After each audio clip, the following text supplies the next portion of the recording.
today we'll be talking about commitments that I'm going to be making as mayor to help strengthen and invest in our democracy. But at the top, I want to talk about the article that came out about Eric Adams and his campaign finance practices earlier this week. Now, a lot of New Yorkers don't really understand what has happened here, so I want to try and break it down for everyone. New York City has this incredible campaign finance system where small dollar donations get matched 8-1. The reason is to give the will of the people a chance to compete with special interest money. So if I get a New Yorker to donate $20, then New York City matches that 8-1, and then that $160 gives my campaign a chance to hopefully contend because that's the will of the people. Now, what is Eric convened someone who's on the list of people business with the city, the very definition of a special interest. That person then gathered donors together, said donate to Eric Adams, and then Eric submitted that as matchable money to get amplified 8-1. This is the opposite of what the system was designed for. The system was designed to balance it out so that people could actually control interests. It was not designed so that special interest money could get amplified 8-1. And if you're a taxpayer in New York City, you should be angry that our money is being used to amplify the voice of special interests that do not need it. And I'm asking on behalf of all New Yorkers for the CFB to investigate thoroughly just how much special interest money Eric bundled in violation of campaign finance laws. As a taxpayer, I'm upset. As someone who believes in democracy, I'm upset. We should all be upset. I love our donation matching system. It's so powerful, it's so wonderful, but this is the opposite of what it was designed for. I'm so proud that my campaign has over 21,000 individual donors. We are racing towards having the most individual donors in the history of a New York City mayoral campaign. And that's the way these campaigns are supposed to go. We've been very, very painstaking about making sure that we followed every single rule, spirit, and letter in terms of the CFB, because we understand that we are given a sacred trust, which is that the taxpayers of New York City are investing millions of dollars in our campaign to help get our message out. As you can tell, I'm animated about that because I'm thrilled that we're having a conversation about democracy today, the day or so after this news came out, because what Eric did is a subversion of what our system is intended to provide, which is to actually give voice to the will of the people.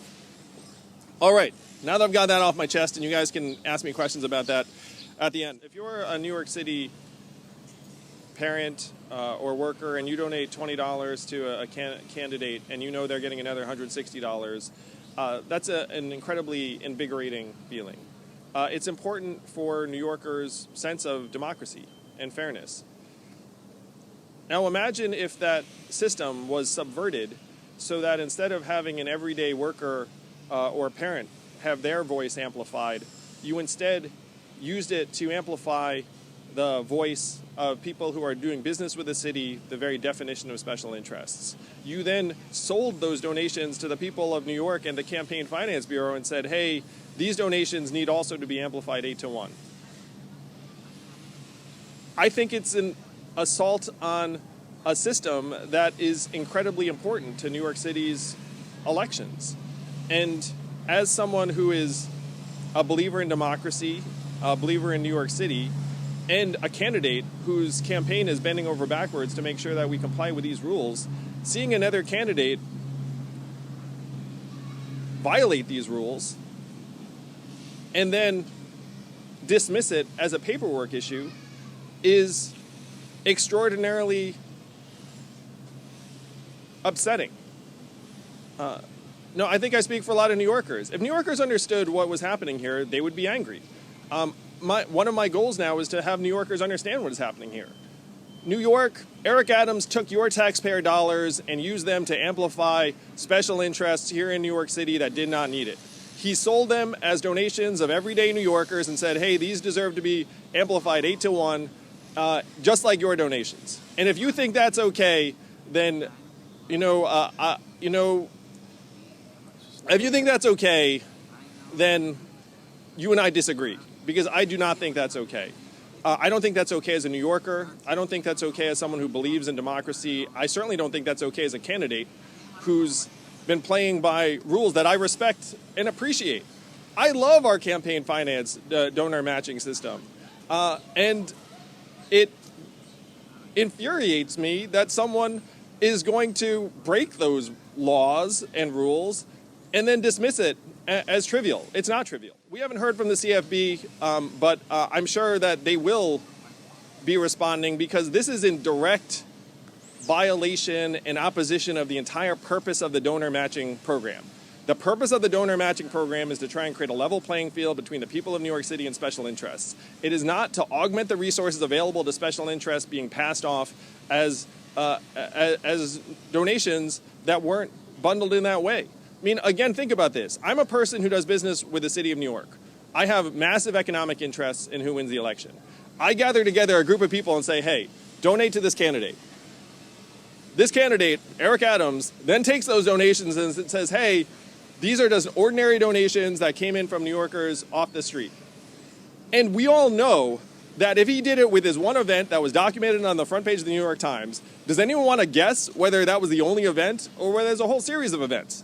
Like, if you imagine that each of those events brought in, let's take a guess, $10,000, $20,000.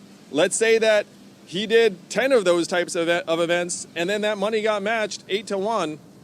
You're looking at $1 million or more of public money going to augment the power and influence of special interests in direct opposition to the entire purpose of the program. Put the money in our hands. Put the money in our hands. Put the money in our hands. Put the money in our hands. Can we afford it? Yes. Will it cause inflation? No. Is it awesome? Yes. Is anyone trying to make it happen? Yeah, that guy.